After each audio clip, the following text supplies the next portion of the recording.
안녕하세요. 인디워커 박승호입니다. 대기업에서 부장으로 정리해고당한 한 중년의 남성이 재취업을 하기 위해서 면접장 안으로 들어왔습니다. 면접관이 물었죠. 당신은 뭘 잘할 수 있나요? 그러자 그 남성이 자신있게 대답합니다. 예, 저는 부장을 제일 잘할 수 있습니다. 우스개처럼 들리시겠지만 실제 면접장에서 이런 우픈 일들이 종종 일어나곤 합니다. 기업에서 20년 넘게 일했지만 자신있게 내세울 수 있는 전문성도 이렇다 할 실적도 없는 경우죠. 그저 주어진 일을 남들만큼만 하다 보니까 관리자 자리에 앉게 됐을 뿐 제대로 된 전문성을 쌓아놓지 못한 사람들이 많습니다. 왜 20년 동안 열심히 일을 했는데 막상 회사를 나와보면 할 줄 아는 게 별로 없는 걸까요? 오늘은 솔직하게 그 이유에 대해서 한번 짚어보겠습니다.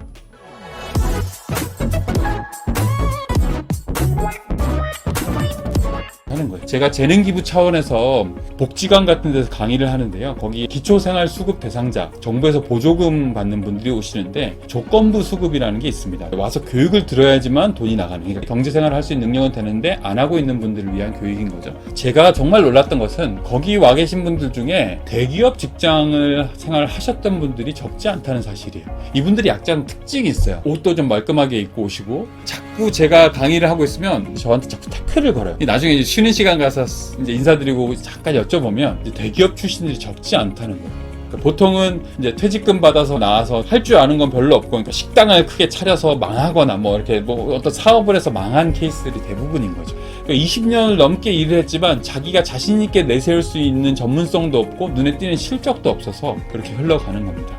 왜 직장생활을 20년을 했는데도 눈에 띄는 전문성이 없을까?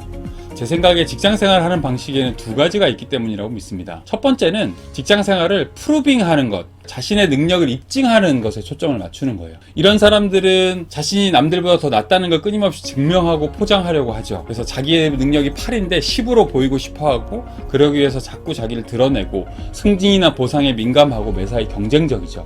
반면에 자기를 프루빙하는 것이 아니라 반대로 임프루빙, 자신의 능력을 향상시키고 전문성을 쌓는 데 초점을 맞추는 직장생활을 하는 사람도 있습니다. 이런 사람은 경쟁보다는 자신의 분야에서 탁월한 수준에 이르기 위해서 시간을 쏟죠. 시간이 흐를수록 누가 차별적인 전문성을 쌓게 될까? 이것은 굉장히 자명해 보여요. 입증하려는, 프루빙하려는 직장인은 매일 능력을 보여주는 데 애쓰다 보니까 능력을 개발하고 전문성을 쌓는 데는 소홀할 수밖에 없죠. 이런 사람들의 직장생활의 특징은 매일매일 리액션 한다는 거예요. 상사 눈치 봐서 상사가 원하는 거 탁 빠릿빠릿하고 고객이 원하는 거 빠릿빠릿하고, 이런 것을 통해서 능력을 보통 인정받기 때문에. 반면에 성장하려는 사람들은 리액션이 아닌 액션하죠. 행동하죠. 주도적으로 일을 기획하고 기회를 만들어서 조직 안에서든 밖에서든 인디워커가 되는, 진정한 인디워커는 직장 안에서 천천히 자기답게 실력을 다지죠. 저는 이렇게 임프루빙하는 직장생활을 슬로우 커리어라고 봅니다. 이건 패스트 커리어고 이게 슬로우 커리어인 거죠.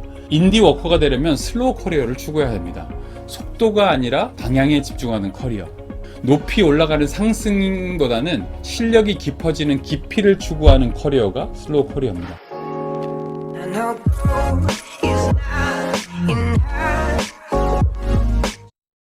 분명한 건 직장과 직원은 명백히 계약 관계라는 점입니다. 97년도 IMF를 기점으로 지난 20여 년간 회사가 직원을 대하는 방식은 무척 달라졌습니다. 이제는 우리가 직장을 대하는 방식을 달리해야 할 때입니다.